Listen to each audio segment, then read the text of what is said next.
Maintenant, à JE, un portrait, mais surtout le point de vue de musulmans de chez nous, de plus en plus nombreux, mais montrés du doigt à cause du comportement de quelques exaltés qui invoquent leur religion pour justifier la violence.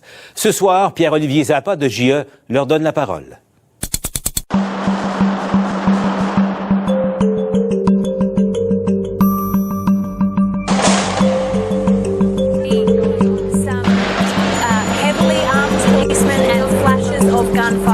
Les télévisions du monde en sont saturées. Des attentats terroristes, des massacres qui ont réactivé toutes les peurs et ravivé toutes les tensions.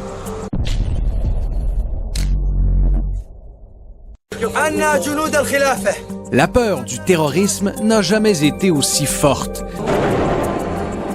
Mais voilà, cette peur du terrorisme se serait-elle transformée en peur du musulman? Pour le savoir, rencontre avec des Québécois sans complexe, qui pratiquent un islam ouvert et tolérant. Ces soirs de match chez la famille Gaouri. Atia et ses 3 filles ont le CH tatoué sur le cœur. Il faut donc attendre la fin de la première période pour s'asseoir à table et parler de leur quotidien. Il y a des gens qui sont plus curieux. Plus curieux. On pose beaucoup plus de questions. Ah ouais? Par exemple? J'ai une fille au travail qui me demande ne dis ça pas à personne, mais j'aimerais juste savoir comment tu mets ta voile. J'aimerais visiter la mosquée pour voir c'est quoi ça a l'air, parce que j'entends des choses.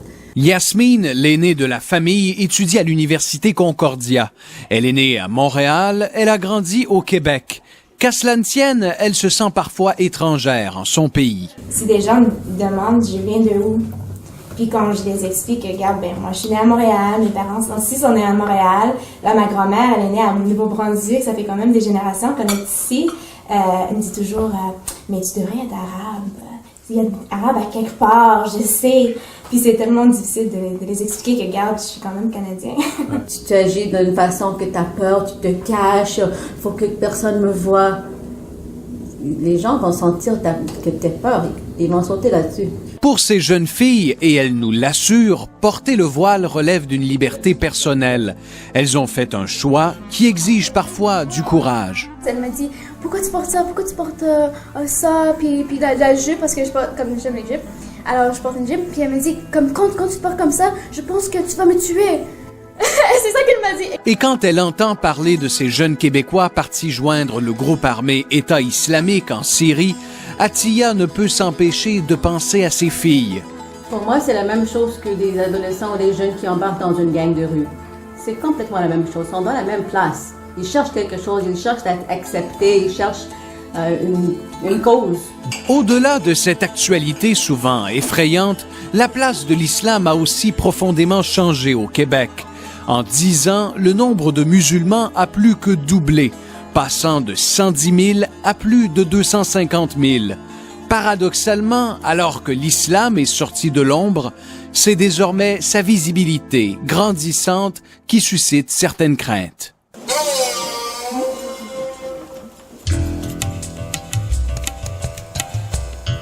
S'afficher musulmane, le revendiquer, ces jeunes femmes n'ont pas peur de le dire. Elles en tirent une fierté.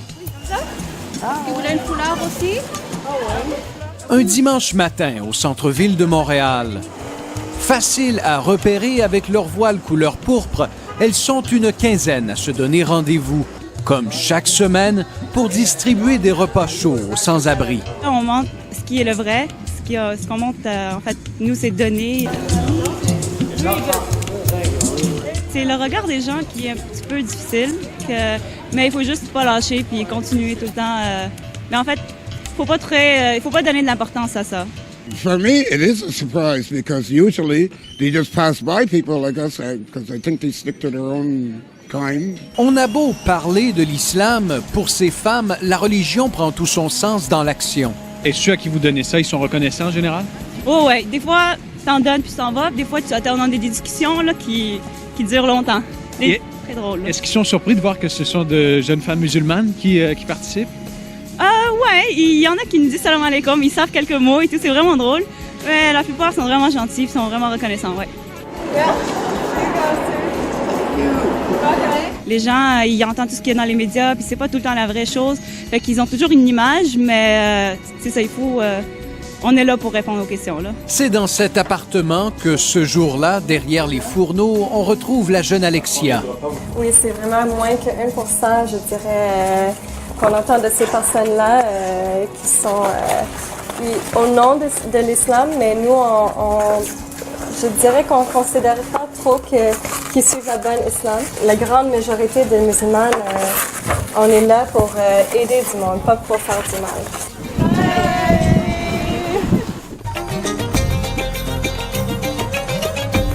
Changer les perceptions à l'égard des musulmans en cuisinant des repas, c'est aussi la mission que s'est donnée Atig Ould. J'aimerais te servir un petit thé.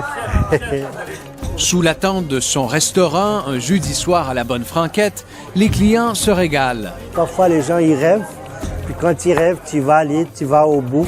Je voulais être le ministre des Finances de la Mauritanie. Et je suis venu ici à Montréal, au Québec.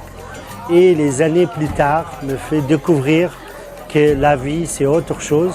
Cette autre chose, c'est son identité, celle de Mauritanien, de Québécois, de musulman.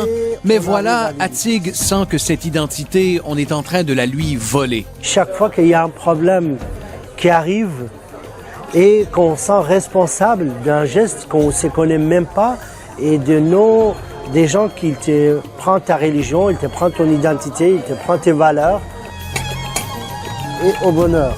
Pour ce coloré restaurateur, les préjugés anti-musulmans se propagent un peu partout et se glissent même jusque dans sa salle à manger. Parfois, il y a des gens qui ne connaissent pas les spiritualités de la place, ils ne connaissent pas la place comme il faut. Et quand ils arrivent, ils vont te juger le fait qu'on est assis bas, on donne le choix à manger à la main. Ils trouvent que tout ça, c'est un rapport avec l'islam. Ok, ça n'a aucun rapport. Tous les Québécois, ils pratiquent l'islam sans qu'ils le sachent. C'est que l'islam comme tel, c'est la paix, c'est l'amour, c'est le bonheur, c'est la joie de vivre. Et que tout le monde ici est en train de le faire, sans qu'ils le sachent. Rendez-vous au Cégep Maisonneuve qui s'est retrouvé sous les projecteurs de l'actualité. En question, 4 de ses étudiants musulmans seraient partis au front de l'État islamique en Syrie. On m'a toujours appris depuis que je suis jeune, le danger, il ne faut pas l'approcher. Donc j'essaie de ne pas me faire influencer par ça. Ali Chibli étudie en administration et selon lui, le problème de la radicalisation chez les jeunes est bien réel. Les musulmans ont une responsabilité, celle de prendre la parole et de dénoncer. Vu que ça ne me touche pas, vu que je ne m'accorde pas à ce genre d'acteurisme, mais je ne devrais pas me dissocier puisque ça ne me concerne pas. Mais je trouve que c'est quand même une responsabilité intéressante pour les gens, juste pour démontrer qui nous sommes réellement. Parce que si on ne le fait pas, mais les gens vont continuellement penser que nous en faisons peut-être partie. Le jour de l'attentat au Parlement d'Ottawa, il publie cette photo sur Facebook. Pas en mon nom. L'objectif, dissocier le terrorisme des musulmans. L'impact a été extraordinaire. Les réponses sont venues de plusieurs pays, comme le Canada, la France, les États-Unis, les Pays-Bas. Parce que je ne veux pas être associé à un acte de barbarie.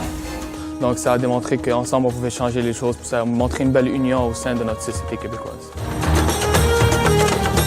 C'est normal pour tout le monde d'avoir peur. Et s'ils posent un mauvais regard, on va leur démontrer que ce n'est pas la bonne manière d'agir. Le message que lance le jeune Ali, c'est aussi celui de la mère de famille, celui des jeunes engagés et celui d'un restaurateur dédié. Ces musulmans qui craignent les amalgames, qui craignent que les valeurs de l'islam soient kidnappées par une minorité. Pierre-Olivier, les gens qu'on vient de voir, les gens que vous avez rencontrés, on le sent, ce sont de bonnes personnes, mais qui paient un prix très lourd avec tout ce qui se passe en ce moment. Ouais, Paul, j'ai senti chez ces musulmans qui ont accepté de s'asseoir à table une profonde crainte d'assister à une flambée d'actes racistes anti-musulmans. Parce que ces musulmans ne parlent pas d'islamophobie, cette peur de l'islam, mais plutôt d'actes quotidiens de discrimination, des femmes qui se sont vues tirer leur hijab ou encore victimes d'insultes dans la rue.